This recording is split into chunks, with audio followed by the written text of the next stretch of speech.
Oi, gente! Hoje eu vim falar sobre o livro Guerra e Paz, do Lev Tolstói, que foi o primeiro clássico que lemos no ano de 2022, durante o mês de janeiro e fevereiro, no meu clube de leitura de clássicos, que se você ainda não sabe como participar desse clube de leitura, ele é aberto para todo mundo que é inscrito aqui no canal. Tem todas as informações na caixa de descrição, que vocês podem ver qual que é a leitura que está em andamento agora, quais que vão ser as próximas leituras até o final do ano. E o vídeo de hoje, gente, é um vídeo sem spoiler para quem tem interesse em ler Guerra e Paz, quer saber a minha opinião, o que eu achei, porque já saiu duas discussões com spoiler sobre o livro. Eu fiz uma live discutindo o livro com o Igor, do canal da Litera, e daí tem dois vídeos aqui com as duas discussões, caso você queira saber melhor sobre a história com spoiler. Eu vou deixar as discussões aqui nos cards também, mas se você não quer pegar spoiler, só quer saber a minha opinião mesmo, a partir desse ano vão ter vídeos assim. Além do vídeo sem spoiler, vamos ter as discussões com spoiler também, para depois que você ler e terminar o livro. Ou seja, esse ano vai ter muito mais conteúdo, né, a respeito dos clássicos que estamos lendo. É muito legal, venha participar do clubinho. E se você é novo por aqui, também se inscreva no canal, ative o sininho para receber a notificação dos próximos vídeos. Também tem o outro clube de leitura, que é o clube de membros, que com uma assinatura você ajuda com o meu trabalho e participa dessa outra leitura coletiva também. Então, gente, dessa vez eu não tenho aqui o livro físico para mostrar para vocês. Eu li ele em e-book e na edição da Companhia das Letras, que tem aquele box maravilhoso com 2 volumes, capa dura. E eu digo para vocês que essa edição é incrível e muito melhor ainda se você ler essa edição no Kindle, porque o livro tem muitas notas de rodapé. Falando melhor, o livro tem muitas frases em francês e daí a Companhia das Letras fez a tradução dessas frases em francês em notas de rodapé. E daí quando você lê no Kindle, quando você lê a versão digital e tem lá a frasezinha em francês, você consegue clicar ali na notinha de rodapé e logo abre a tradução para você daquela frase. Então isso facilita muito a sua leitura, porque principalmente assim no começo do livro, em algumas partes do livro, tem muitas falas em francês, principalmente porque era algo assim muito chique, muito nobre de se falar lá na Rússia. E o livro vai tratar muito da aristocracia russa, que seria ali a parte da nobreza. Então tem muitas partes que eles falam em francês. E quando você lê o livro digital, você tem essa tradução instantânea. Eu acho que no livro físico é só no final do capítulo que você vai lá, vira algumas páginas e você acha a tradução. Então eu acho que a leitura vai fluir muito melhor se você ler o livro em forma digital. Então eu acertei muito ter lido ele dessa forma. Mas a edição física é muito linda, então eu tô muito animada assim para comprar ela em alguma promoção, porque eu acabei gostando muito do livro e eu quero ter esses livros físicos comigo também. Agora falando da história, gente, o que seria a história de Guerra e Paz? Ela acontece em um período histórico muito importante para a Rússia, que foi durante as guerras napoleônicas, quando Napoleão estava invadindo a Rússia. Então a história começa em 1805, o primeiro e o segundo tomo se passam durante esse período. Então nós temos ali uma família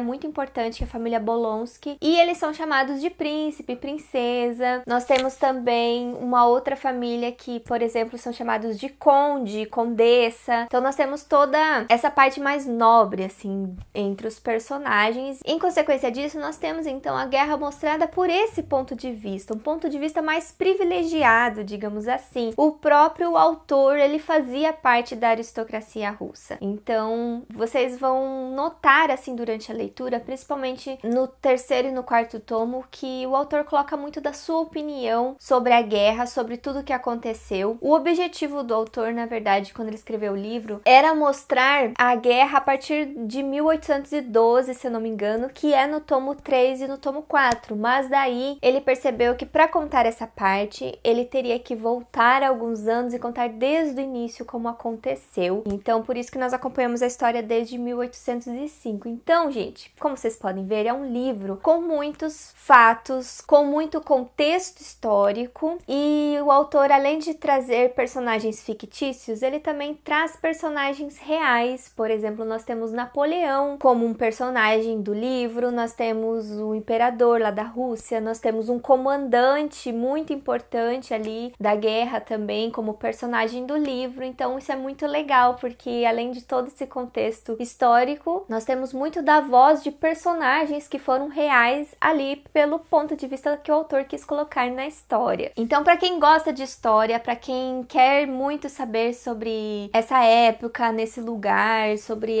as guerras napoleônicas com a Rússia, o livro é riquíssimo nisso. Eu me peguei assim fascinada em muitas partes, porque realmente eu pensei que o livro ia ser muito chato a respeito disso, porque eu não gosto muito de me envolver no contexto histórico, assim, nos clássicos. Eu sou mais daquela que gosta do novelão, mas eu me encantei, assim, com as descrições, com o envolvimento dos personagens na guerra, principalmente, as consequências da guerra na vida dos personagens. Eu me envolvi muito, até com cenas de ação, cenas sangrentas, cenas tristes e pesadas de guerra mesmo. Eu acabei me envolvendo, isso me surpreendeu muito, que me fez gostar muito do livro. É claro que tem algumas partes que são mais extensas, que eu achei que o autor dá muitos detalhes, muitas opiniões políticas e históricas, e daí ele se estendia em algum momento, principalmente pro final do livro, quando você já tá cansado, porque ele é um livro de mais de 1.500 páginas. Aí você tá lá cansado, já quer terminar o livro e o autor fica se estendendo nessas partes. Cansa um pouquinho, mas num geral, assim, foi uma experiência muito positiva que eu tive com essa parte da história. E agora vamos falar então dos personagens que nós temos aí nesse livro. Nós temos,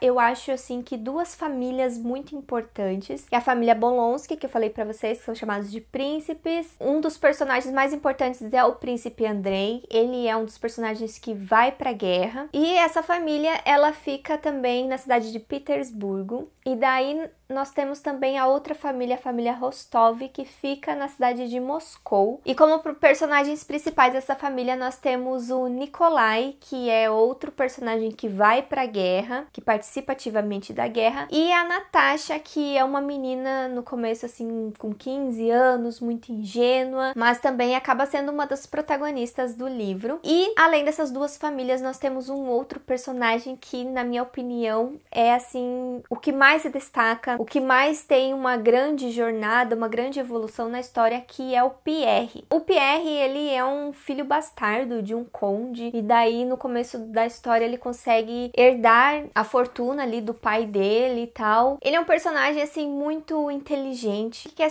saber e estudar muito as coisas. Então, no começo, a respeito da guerra, ele é um personagem que ele admira muito o Napoleão, por exemplo. Ao contrário dos russos, ele quer ver o outro lado, sabe, da história. Ele quer entender, né, por que Napoleão conseguiu conquistar tanto, por que ele é um grande líder, por que ele é tão temido. Então, ele tem uma visão diferente ali dos outros personagens, por exemplo, no começo do livro. E você vai vendo ao longo da história o quanto os pensamentos dele vão mudando, o quanto as ideias dele vão sendo enriquecidas com outros personagens que cruzam o caminho dele. Ele é um personagem, assim, que, se você for ver, ele parece muito aleatório, muito impreciso. Todas as coisas imprevistas, assim, na história acontecem com ele, gente. Isso é muito legal, eu gostei muito de acompanhar a jornada com ele. Pra vocês terem noção, assim, no geral, ele, por exemplo, encontra um personagem maçom e ele entra pra maçonaria e começa a refletir sobre muitas coisas que ele aprende com a maçonaria. E ele também, por exemplo, encontra um outro personagem que eu acho que é meio inspirado em Platão, porque ele traz algumas outras mensagens filosóficas pra ele, que ele passa a refletir sobre a vida. E depois, mais pra frente, gente, sem dar spoiler, ele acaba tendo uma visão, assim, muito, muito diferente da guerra e do que ele pensava, por exemplo, no começo do livro. E ele acaba tendo umas atitudes, assim, que você não esperava. Então, ele é um personagem muito surpreendente. Confesso pra vocês que eu não gostava muito dele no começo da história, mas ele foi um personagem que foi me conquistando e no final do livro foi um dos meus personagens favoritos. Ele é o personagem que mais se destaca, que mais evolui na história, que tem uma grande jornada. Então, fiquem de olho nesse personagem, porque ele acaba ganhando muito protagonismo nos dois enredos da história, que é na parte que fala mais da sociedade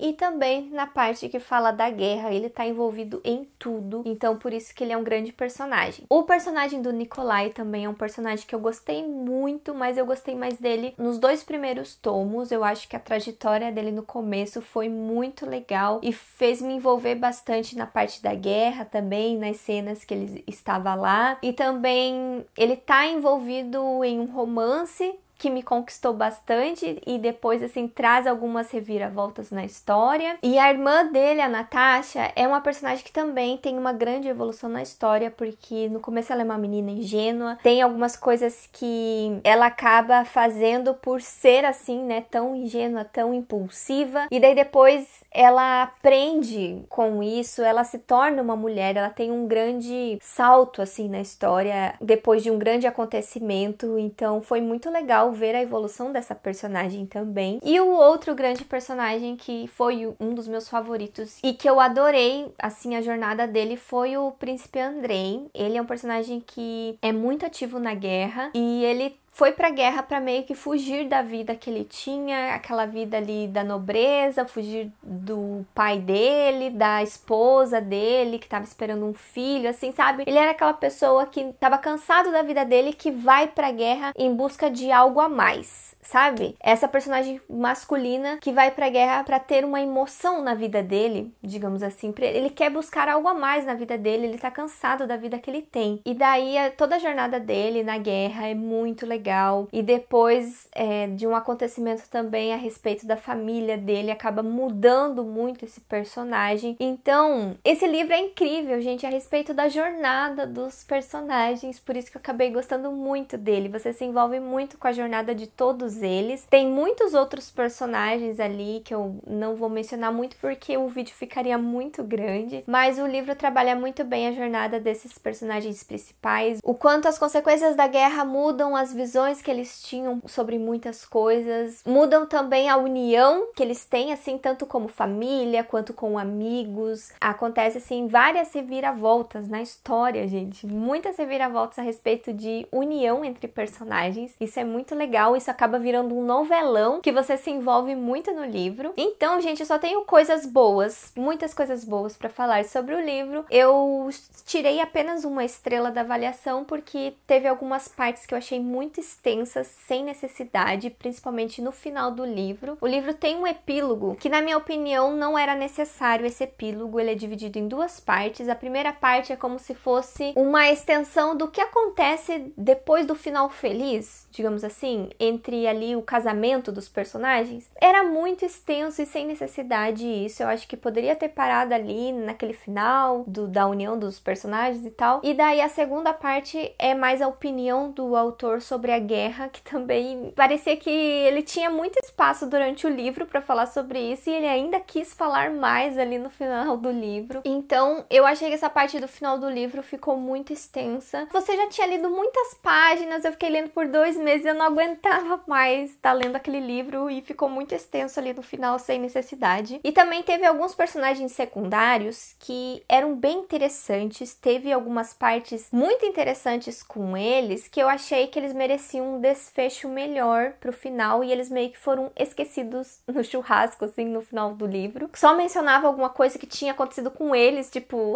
do nada o personagem morreu, o personagem aconteceu isso, daí você fica, tipo, só isso, eles mereciam um final, assim, mais elaborado. Mas no geral, gente, como eu falei, muitas coisas boas acontecem durante essa experiência de leitura. É uma experiência muito enriquecedora e não tenham medo de encarar esse calhamaço porque ele flui muito bem. Eu achei que para um livro desse tamanho, ele tem poucas partes chatas e cansadas. Ele tem muitas partes mais fluídas e envolventes, tem muitas reviravoltas. E no começo você pode estranhar o nome dos personagens, por exemplo, até entender quem é quem. São muitos personagens, muitas famílias, personagens com nomes repetidos até também. Mas depois você vai anotando, vai se organizando, você vai se entendendo durante a história. Não se preocupem com isso. Uma coisa que vai ajudar muito vocês durante a leitura e que eu fiz isso foi assistir a série de TV. Tem uma série da BBC, uma minissérie de 6 episódios que é muito fiel ao livro e eu amei, gente, ter assistido essa série durante a leitura. Eu lia, por exemplo, o tomo 1, daí eu assisti os episódios até onde era o tomo 1. Lia o tomo 2, assisti os episódios até o tomo 2 e foi muito boa essa experiência porque deu pra colocar uma carinha nos personagens e você decorar melhor quem é